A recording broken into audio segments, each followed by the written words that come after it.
For working with your PL/SQL in the tool, I'll be using version 3.1, which was released in February of 2012. And if you've got an older version of the tool, you're more than welcome to upgrade for free, of course. So you can do help check for updates, or you can navigate to our Oracle Technology or OTN product page and download your version of SQL Developer there.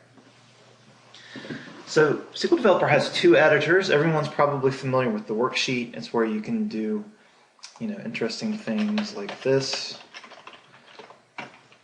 So ad hoc queries, and you can do, anonymous block stuff here if you want.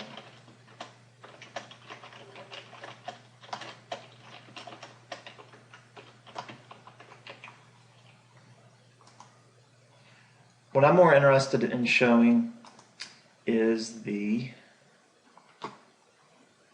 procedure editor, which is for dealing with your PL/SQL objects. So let's take a look at some code that everyone has, and that's the dbms output package in sys. So first I'm going to show you how to use the keyboard to navigate your connection tree. So my current connection highlighted, I'm going to hit arrow right.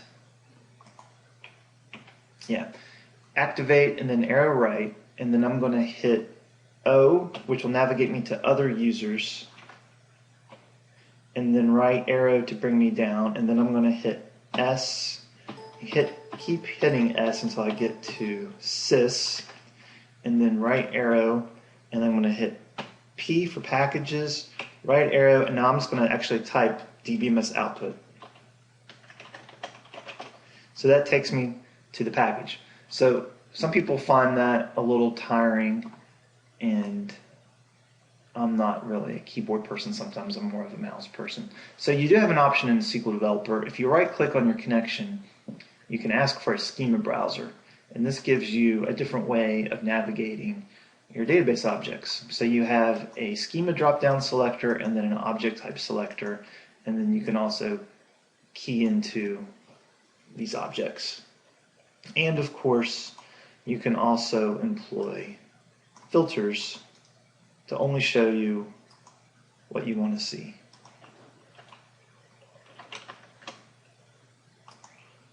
So here's just these objects that resolve to that filter. Alright, so that's interesting. Now, when I click into that object, this over here is the procedure editor. So this is a read-write presentation of the code in the database. And it's not that long. It's maybe a little short of 200 lines. But it can be tiring even to scroll back and forth, up and down in this thing. So if I expand the tree here, I can double click into these methods and procedure calls and function calls, and that auto navigates me to that piece of the code. Now let's say I'm going to be working on this enable piece a lot. So if I right click in the gutter space, I can toggle a bookmark. And you can do this as many times as you want. And Control Q will take me between my bookmarks. But there's no way to jump to a specific bookmark, which I think is more interesting. So what I can do instead is assign a numbered bookmark. So I want to jump to this line of code on demand. So if I hit Control-Shift-6, that will create a bookmark 6. And then if I come back up to the top, if I hit Control-6, it navigates me to that line. So you guys do the math, but I could do that as many as 10 times, creating bookmarks 0 through 9 for a total of 10. So again, the shortcut for that is Control-Shift-Number, so that's bookmark number 7. And then Control-7 takes me to bookmark 7, and Control-6 takes me to bookmark 6. So I think that's a neat trick. Now someone has told me that they think there's just way too much going on in SQL Developer.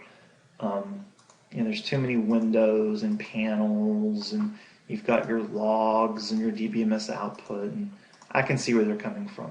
So here's another trick I want to show you. If you've ever used WordPress to do a blog, they have something called the full screen blog editor, which I like a lot. It hides all of the extraneous panels. We have the same feature in SQL Developer. If you double click here, it takes me to a full screen editor for my code. So basically we'll hide all of the other panels and just show me the procedure editor itself. And of course, if I double click, it takes me back out to see everything else as well. So those are our 3 tricks: navigating the tree or using the schema browser to double click into a method, setting numbered bookmarks, or using the full screen editor. I hope this helps you be just a bit more productive working with Oracle and your PL SQL source. And feel free to come back to my blog, thatjeffsmith.com, or follow me on Twitter, thatjeffsmith.